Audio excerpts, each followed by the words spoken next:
Hello, welcome to Jade Kind Gaming. My name is Adam. Today I will be unboxing Azul, which I got knowing that it's a pretty game that works for 2 players. So, always looking for games my wife and I can play together. Azul. Yeah, it's about tiles. Let's get it out of the shrink wrap here.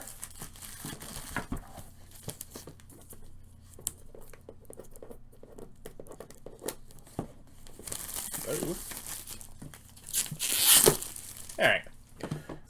So, Azul. And the back kind of explains it, you know. Azul invites you, a tile-laying artist, to embellish the walls of the Royal Palace of Evora. 1. Pick the tiles of the same color from any factory display or from the general offer. 2. Align all tiles on one of your pattern lines. 3. Tile a wall in the wonderful Evora Palace and score points. There you go. Nice and simple. That's how you play. So, I mean, I guess, you know a little bit about the game, I guess, but I'm sure there's a little more nuance to it than that. The rule book is nice and thin. Game setup.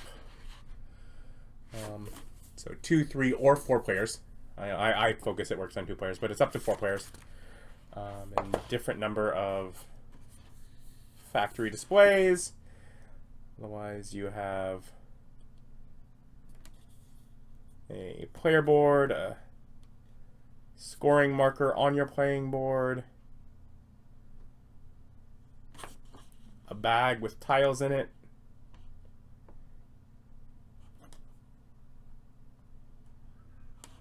and a starting player marker.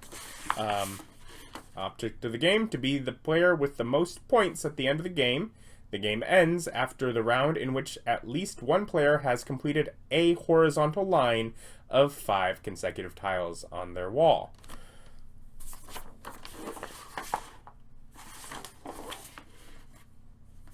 There's rules for scoring, how the game ends, and a variant play even. So these would be those, what are they called? Factory displays.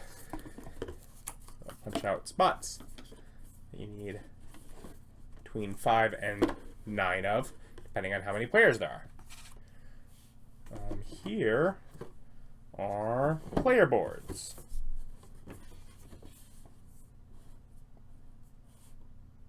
Seem to be the same.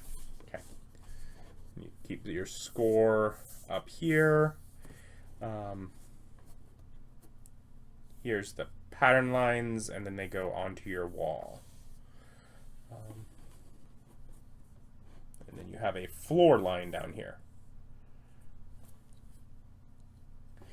And this, I believe, is a idea of helping you with scoring things, because basically depending on how things are laid out here, you score your tiles differently. The back appears basically the same, except, of course, you don't have the specific tiles here.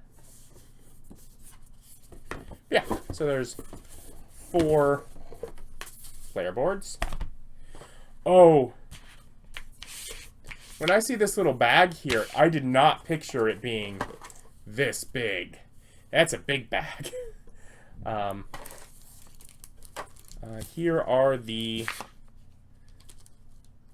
scoring markers, little black cubes.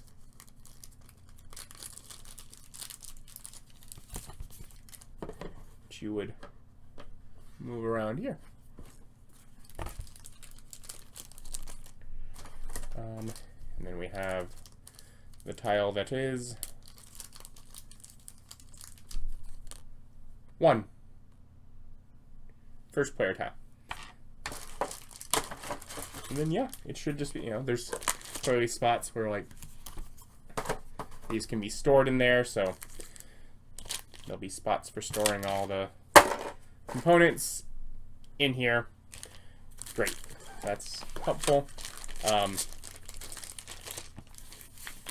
We've got tiles, and the board here kind of gives an idea of what kind of tiles there are. So there are obviously, and there's 20 of each color. So of each of these, there are 20. So there are ones that are just blue.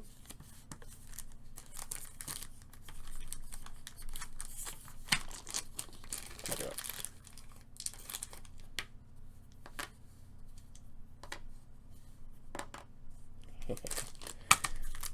Then there are ones that are, in fact,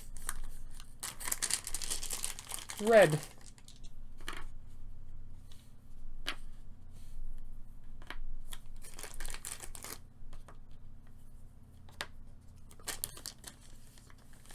So, those are just some plain colored tiles. Then we have these ones that, I'm thinking black and teal looking.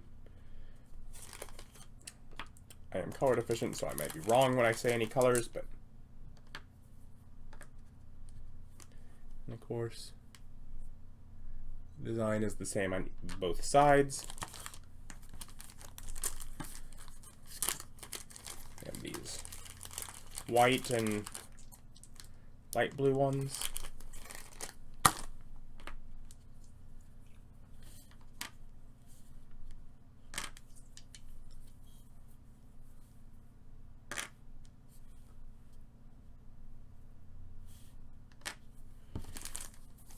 And a nice orangey, or I guess rather yellow and red. So I gather the idea is that once someone completes a row, that puts you at the end game. You probably never really fill this up completely. I was like, let's...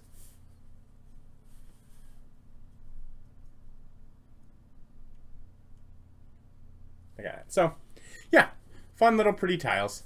And it's collect tiles, score them. But yeah, they're, the box says resin. They're nice, they're thick, sturdy little, I guess it feels plastic, maybe a little heavier, but components. It's pretty.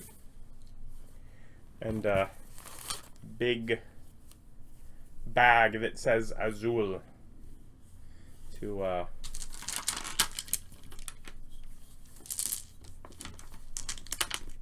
store them all in. Which I believe, in addition to obviously storing all these random pieces, is so you can randomly draw out. You need 3. Yeah. But yeah. So, pretty simple. As I assumed, nothing below the tray. Pretty simple. But yeah, so tile laying game. Not a complex plot per se, but again, always looking for good games that I can just play with my wife. So picked up Azul. I'll link down below where you can pick it up online. Thank you for watching. Like, comment, subscribe.